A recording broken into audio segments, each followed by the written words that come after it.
Chairman Tehreek Insaf Imran Khan کی گرفتاری پر ملک کے مختلف شہروں میں جہاں پرتشدد مظاہرے ہوئے تو پی ٹی آئی کے رہنماؤں اور کارکنوں کی گرفتاریوں کا سلسلہ بھی شروع ہوا، جس کے دوران ٹی وی اینکر اور یوٹیوبر عمران ریاض کو بھی سیالکوٹ سے حراست میں لیا گیا۔ عمران ریاض کے علاوہ صحافی اور اینکر آفتاب اقبال اور تجزیہ کار اوریا مقبول جان کو بھی گرفتار کیا گیا، جنہیں بعد میں رہا کر دیا گیا، لیکن عمران ریاض اب تک لاپتہ ہے۔ واضح رہے کہ 9 مئی کے دن لاہور میں پی ٹی آئی رہنماؤں کارکنوں میں سے اکثر کو نقص عامہ میں خلل ڈالنے کے الزام میں ایم پی او کے قانون کے تحت گرفتار کیا گیا، جبکہ کچھ کو کور کمانڈر کے گھر سمیت دیگر مقامات پر حملہ کرنے یا اس میں سہولت کاری کے الزام میں بھی گرفتار کیا گیا۔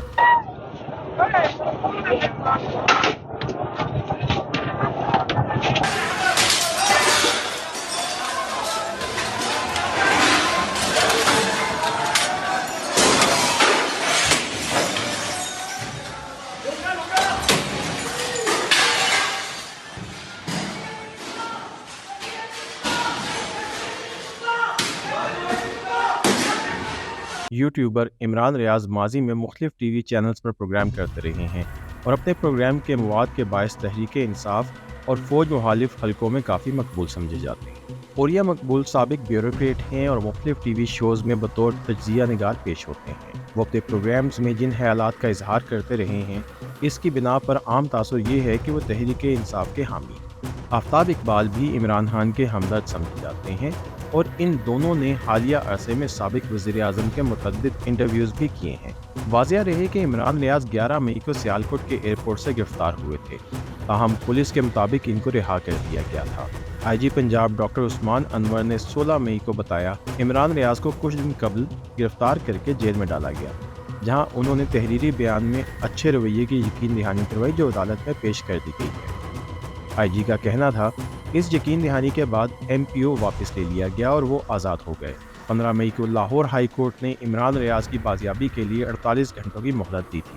ان کے وکیل شاہزیب مسعود نے عدالتی کارروائی کے بعد میڈیا کو بتایا کہ عدالت میں سی سی ٹی وی فوٹیج چلوائی گئی جس میں دکھایا گیا کہ ان کو زبردستی کھینچ کر گاڑی میں بٹھایا جا رہا ہے۔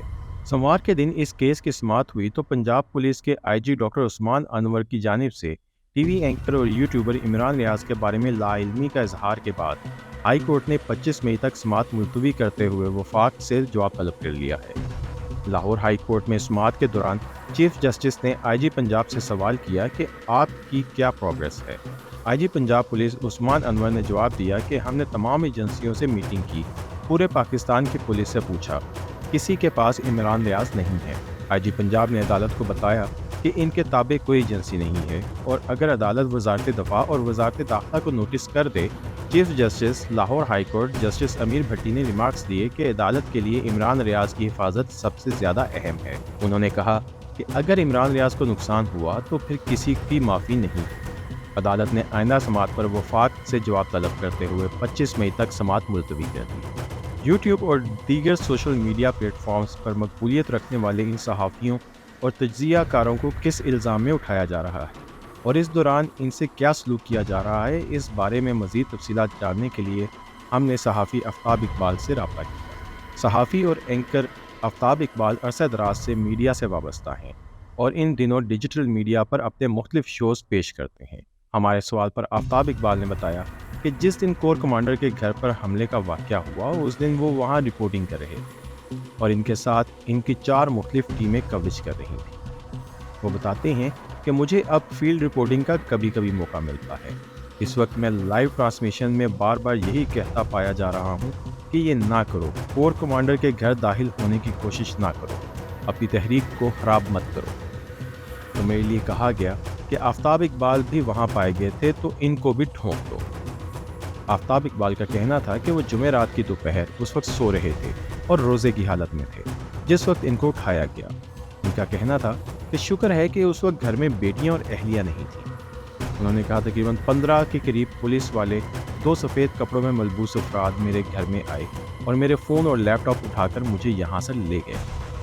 میری آنکھوں پر پٹی باندھی اور منہ پر کالے رنگ کی بوری نما چیز چڑھا دی گئی۔ وہ کہتے ہیں کہ میں نے پوچھا چارج کیا ہے اور وارنٹ کہاں ہے تو مجھے کچھ نہیں بتایا گیا۔ انہوں نے مجھے سفید ڈالے میں بٹھایا جو ایجنسی کا تھا۔ تقریباً 45 منٹ تک وہ مجھے ادھر سے ادھر گھماتے رہے۔ پھر مجھے عقوبت خانے کی مانند ایک جگہ پر لے جایا گیا جس میں ہرے رنگ کی سلاخوں والے سیل تھے، جس میں نیچے سے روٹی پانی دینے کی جگہ تھی۔ آفتاب اقبال کے مطابق جب مجھے آفیسر کے سامنے لایا گیا تو مجھے ہتھکڑیاں ڈالی گئیں۔ اس آفیسر نے ماسک پہنا ہوا تھا، جنہوں نے میری برین واشنگ کی کوشش کی، تاہم ان کا انداز دانشورانہ تھا۔ میں نے ان سے کہا کہ میں افطار کے بعد بات کر سکوں گا، تاہم اس کی نوبت نہیں آئی۔ اس سے پہلے ہی پنجاب پولیس مجھے لے کر خوفناک بلائنڈ فولڈ کر کے ایک دوسرے مقام پر لے گئی۔ ساری رات میں نے تھانے میں بند ایک چٹائی پر گزاری۔ آفتاب اقبال کے مطابق اس دوران انہوں نے بار بار اپنے گھر بات کرنے کی درخواست کی، تاہم اجازت نہیں دی گئی۔ وہ بتاتے ہیں کہ میں نے ایس ایچ او سے بار بار درخواست کی کہ میرے گھر کال کر دیں اور انہیں کم از کم اتنا بتا دیں کہ میں زندہ ہوں، تو اس نے کہا کہ سر یہ میرے اختیار میں تھی۔ ساری رات ایسے ہی گزری۔ صبح خاکی وردی میں پولیس آئی اور وہاں سے ایم پی او کے تحت جیل لے گئے، اور سرکار نے کہا کہ آپ تا حکم ثانی یہیں رہیں گے۔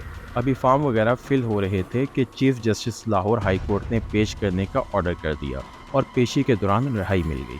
اوریہ مقبول جان کے بیٹے سرمد مقبول نے بتایا، جمعے کی رات 11:30 بجے کے قریب 3 کالی ویگو ایک ایلیٹ فورس کی گاڑی والد کے گھر کے باہر آئی، جنہوں نے گیٹ کے اوپر لگا سی سی ٹی وی کیمرہ سب سے پہلے توڑا اور گیٹ پھلانگ کر اندر آئے۔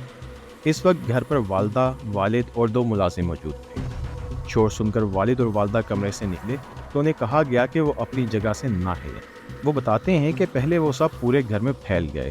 انہوں نے سی سی ٹی وی کا پورا سسٹم نکالا، ابو کا فون اور لیپ ٹاپ اٹھایا۔ میری والدہ شدید گھبرا گئیں اور انہوں نے پوچھا کہ آپ انہیں کہاں لے کر جا رہے ہیں اور آپ کون ہیں، اور کہا کہ ہم ان کو ابھی واپس لے آئیں گے۔ سرمد کے مطابق ان کی امی نے درخواست کی تو ان کا فون ان کو واپس کر دیا گیا، جبکہ والد کا فون اور لیپ ٹاپ اور سی سی ٹی وی سسٹم ساتھ گاڑی میں رکھ دیا۔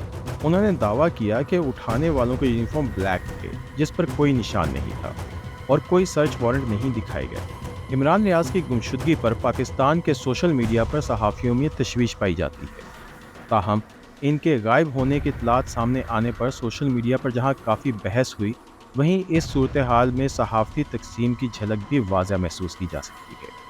یہاں سوال یہ پیدا ہوتا ہے کہ آخر صحافیوں کی اس تقسیم کی وجوہات کیا ہیں؟ اس حوالے سے بات کرتے ہوئے صحافی اور تجزیہ کار مظہر عباس نے بتایا کہ اس معاملے پر انہیں میڈیا کی تقسیم واضح دکھائی دے رہی ہے۔ وہ کہتے ہیں کہ بہت سے دوست اگر صحافیوں کی بجائے سیاسی جماعتوں کے ترجمان بن جائیں، چاہے مسلم لیگ ہو، پیپلز پارٹی ہو یا تحریک انصاف، صحافی اگر صحافتی حدود عبور کر جائیں تو تقسیم ہو جاتی ہے۔ چینلز کی اپنی تقسیم نظر آتی ہے اور میڈیا ہاؤسز کی اپنی تقسیم۔ مظہر عباس کے مطابق بہت سے ایسے دوست بھی ہیں جنہوں نے سیاسی طور پر ہی پوزیشن نہیں لی، بلکہ دوسرے نظریات کے صحافیوں کو بھی نشانہ بنایا۔